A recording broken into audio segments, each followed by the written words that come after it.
I used to think that 401k is such an obvious topic, but then I read this.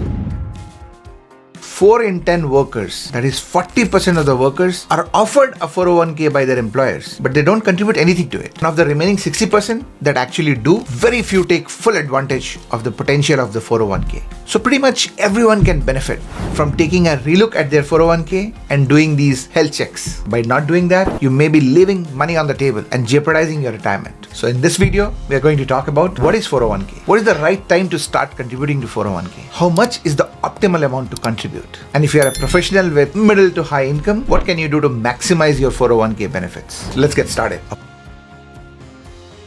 A 401k is a retirement savings plan that provides certain tax benefits to savers. Named after a section of the US Internal Revenue Code, the 401k is an employer-sponsored defined contribution plan. So your employer has to agree to sponsor or provide an option of 401k as part of your compensation package. Some employers also provide a matching contribution and some don't. That's a very important item to check when you are switching jobs next time. So there are two major types of 401k, traditional and Roth. So with a traditional 401k, the employee's contribution are done pre-tax. So they reduce the taxable income today and hence you pay less taxes today, but then the withdrawals and retirements are taxed. On the other hand, the employee contribution to a Roth 401k are made after tax. So basically, if you're contributing this year, there's no reduction in your taxes or taxable income now. But then qualified distributions or withdrawal whenever they happen down in the future are tax-free. So very important, when is the right time to start contributing to your 401k? Well, the best time to start was yesterday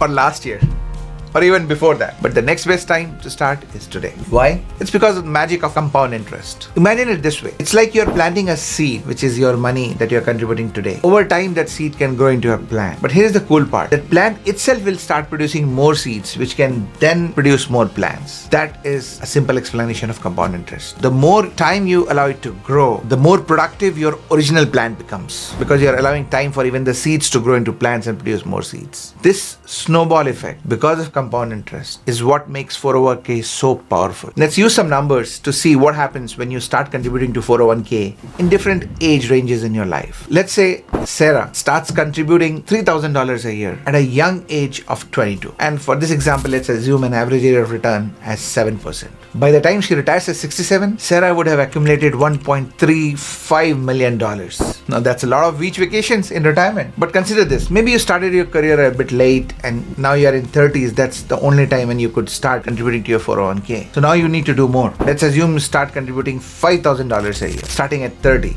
Now let's call this person David rather. So if David starts at 30, is contributing $5,000 a year and waits till retires at the same time as Sarah, which is at 67, David will have a cool saving of about $734,000. Much lesser than Sarah, but still a respectable, healthy total. But what if you have already reached your 40s or 50s and have not been able to contribute to 401k? Maybe you didn't have access to 401k earlier, or maybe there were other life priorities that took over. That's pretty sad, but here's the good news. It's never too late. Consider Lisa. At 40, she finally has enough money and kind of reduced responsibilities that she can start contributing to her 401k. Now she's thinking about her retirement. So she ups the game. She starts contributing $10,000 a year, starting at 40, and she again retires at 67 like everyone else. So despite the short time frame, because of the magic of compound interest, she'll nearly have $400,000 in her account when she retires. So you see how somebody who starts much earlier needs to contribute very little as compared to somebody who starts very late. And still the person who starts early comes out as a winner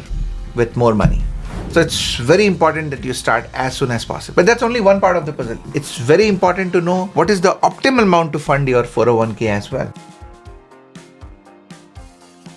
While deciding the contribution amount, it may be tempting to say, just contribute as much as you can. But that's only partly true. There is some science behind it. And the most important factor that should decide how much you should contribute is the employer match. Let's talk about some free money. Many employers offer a match to your 401k contribution. That is, they will contribute something to your 401k from their side to match all or part of what you yourself contribute to your 401k. So if you don't contribute anything, they also don't match it.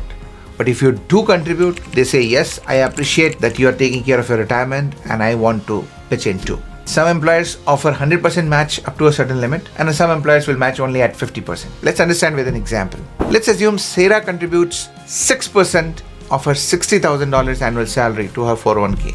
So that totals about $3,600 a year. Her employer offers a 50% match up to 4% of the salary. Her employer is going to add $1,200 a year to her salary. It's like 50% of her contribution, which ideally would have come to $1,800, but it's capped at 4%. So her contribution, assuming 4%, and then 50% of that is the maximum that employer will contribute. In this case, $1,200. So her total, including her contribution and employer contribution, is now $4,800. Quite an impressive amount if you start early. Here is another example. David makes $80,000 a year and contribute 5% to his 401k. So his contribution is $4,000 a year. His employer offers a 100% match capped at 3%. So the employer will contribute $2,400 and they will be able to get this entire $2,400 added to his $4,000. So he's now putting in $6,400 annually in his 401k with help from his employer. That extra money from your employer is free money. Taking advantage of this free money from your employer is the smartest way to jumpstart your retirement. And mind it, it's not just few extra $1,000 a year. No.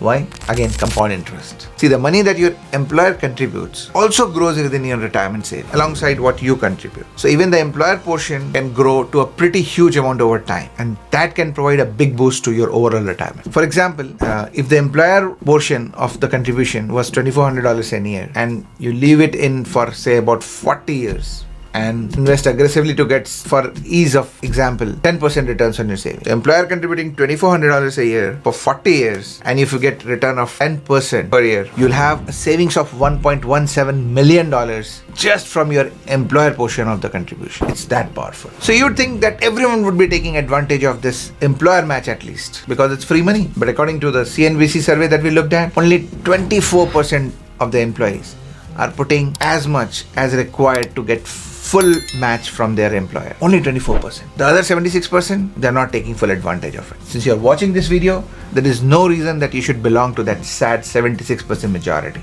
Make sure you go back and check and ensure that you're contributing as much, at least as much as your employer will match. Here is a question that my friends ask. If I am a well-paid professional, what should I do? Should I also only contribute as much as required to get a match from my employer? Well, that's a minimum. You can and you should do more. See, the same CNBC survey also said that there are 11% of maybe high earners or smart people who contribute as much as IRS will allow to be contributed in a 401k in a particular year. So in 2024, workers who are less than 50-year-old can contribute up to $23,000 in their 401k. And some workers who are more than 50 years old, they can also put an additional $7,500 as catch-up contributions. So they are allowed a maximum of $30,500 per year in their 401k if they can. But why can't you do that? It may look difficult, but here's the deal. If you earn at least $120k per annum, or $10,000 per month, there is no real reason why you cannot contribute up to the maximum of $23,000 per year if you really make it a resolution. Yeah, you may have to stretch a little to make it happen, but do it and keep an eye on the price. That will motivate you. What is the price? Multi-million dollars in your retirement account. Let's do some quick calculation. Let's assume that you start contributing the maximum $23,000 per year from now on, even though IRS is likely going to raise that limit every year. Now let's consider somebody like if you are a 30-year-old and you decide to retire at 65, then there is a good 35-year period on which you will be contributing $23,000 per year in your retirement account. So your total contribution will be $966,000 that you will save. A very high rate of saving. But here is the magic. If we assume an average rate of return of 10% on your savings, then in this time period, your actual saving at the age of 35 will be almost $7 million. Is that a good motivation for you? Now the last part is very important. You must ensure that your 401k funds are being invested properly. Check out what options are there in your 401k plan. Most 401k plan will offer options that range from conservative to aggressive. As long as you are choosing reputable, diversified, stock-based mutual funds, you should be good. Just make sure that you are avoiding funds with very high fees because they do add up over time, particularly in your retirement account. Let me know in the comments how much you are contributing today to your 401k. And now that you have watched this full video, what is the change that you are planning to make? Maybe you knew some or all of it, but this refresher course would surely help you make it a priority again. Go do it before other priorities in life take over. Thank you for watching the video. I would love it if you subscribe to my channel and give a like to this video. See you next time. Bye-bye.